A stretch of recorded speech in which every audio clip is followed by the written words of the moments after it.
Times have been trying for small businesses that are the heart of our economy in this nation. And on the line with me to discuss one potential threat to small businesses is Brad Close. He is the president of National Federation of Independent Businesses, or NFIB. Brad, thank you very much for joining me on Community Spotlight today. You're welcome, Andy. Thanks for having me. Can you give me a quick background on the small business deduction and that is set to expire? Absolutely. Yeah, this is a tax provision that was created just for small businesses in the 2017 tax law. If you remember, large corporations got their corporate rate reduced to 21%. And this small business deduction was an attempt to give small businesses a bit more of a level playing field so that they could compete with their larger corporate competitors. And it allows small businesses to take a 20% deduction on their business income when they file their taxes. Why is this deduction being allowed to expire when it looks like most of the other Trump era tax cuts are going to be made permanent? Yeah, that is a great question. And unfortunately, Congress, in their wisdom, decided to make the corporate rate cut permanent, but that the small business deduction temporary. So it goes away at the end of December of 2025. So this is something that small business owners really need to make their voice heard with their congressmen, their senators, and let them know that this provision has really helped them. Washington tends to forget that small businesses are half the economy and more than half the jobs created every year. The economy just does not function without small businesses. And when you talk to small business owners, they'll tell you that this tax provision, by letting them keep more of their own hard-earned money in their business, it's allowed them to hire wages, maybe improve benefits, buy equipment, and really get into some plans for growing their business. If this goes away, all that goes away as well. If this deduction is allowed to expire, how bad a situation are we looking at? Well, I think in totality, you're looking at a pretty massive tax hike on small businesses because, they can look at their tax forms right now. It's line 13 on their 1040, and that will tell them what they got for the deduction, how it helped them with their taxes. That would go away in their 2026 tax year. So look at that number. That's what you would lose if this goes away. And, for some businesses, it's a few $1,000s a year. For some, it's $5,000 or $10,000.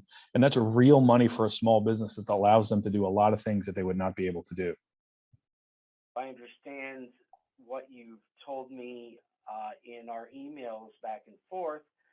The NFIB thinks that 9 out of 10 small businesses are going to be forced to cut jobs, limit plans to growth, or even shut down as a result of this tax cut expiring. 9 out of 10? Well, it's 9 out of 10 small businesses that have benefited from this provision, which has been great. That was its intent, right? It was to get tax benefits to the truly small businesses around the country to allow them to keep more of their hard-earned money in their own business. But if they lose that, depending on the size of the benefit, this will hurt jobs. This will hurt the ability to buy new equipment locally. And for some businesses, this provision has really helped them so much that it would be hard for them to stay in business going forward. So depending on the business, the impact is going to be smaller to very severe. Is there legislation that has been introduced that could make these tax cuts permanent? Yeah, there sure is. In the House, Congressman Lloyd Smucker from Pennsylvania is the sponsor of a bill to make this permanent. And he and his Democratic lead sponsor, Henry Cuellar from Texas, have over 100 co-sponsors on their bill. There's a bill in the Senate as well.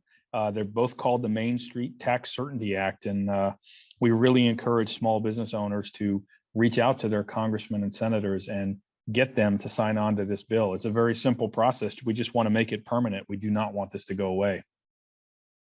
Now, so many Congress people, when they do their mailings or when they're back in their districts, they praise small businesses. Why is it proving so difficult to get them to give small businesses the least little bit of helping hand in this? It's a great question because you are so right. Every single person up in Congress loves to go back home tell their constituents that they're fighting for small business, they believe in small business. Yet we know at NFIB, because we score votes in every Congress, that isn't the case. What they say is not always what they do. And this one's a great example. Just because your congressman or your senator says they believe in small business, it's key to ask them how. What are they actually doing, and what are they doing for you up there? This is a great one to quiz them on.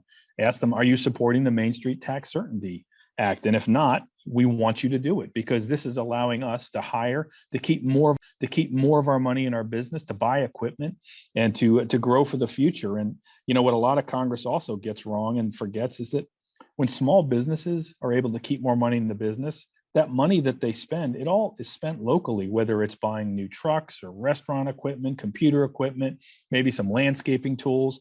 The jobs they hire are local. So it all benefits their local area. And Congress usually just needs to be educated on what this means to the small business economy.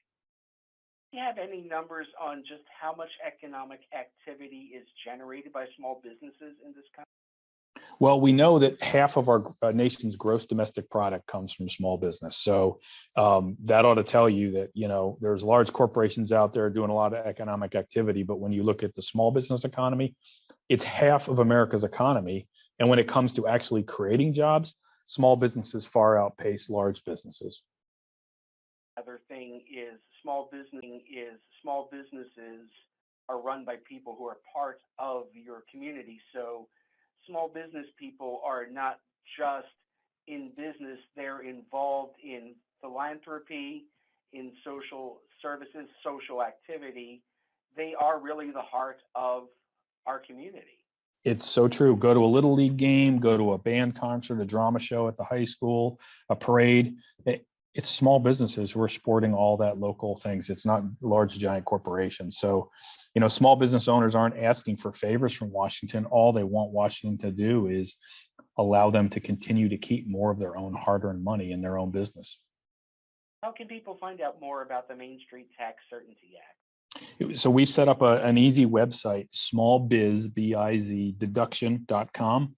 And there you can find a lot of background material and education material on there, and a very easy way for you to contact your senators, your congressmen, let them know that you want them to support this.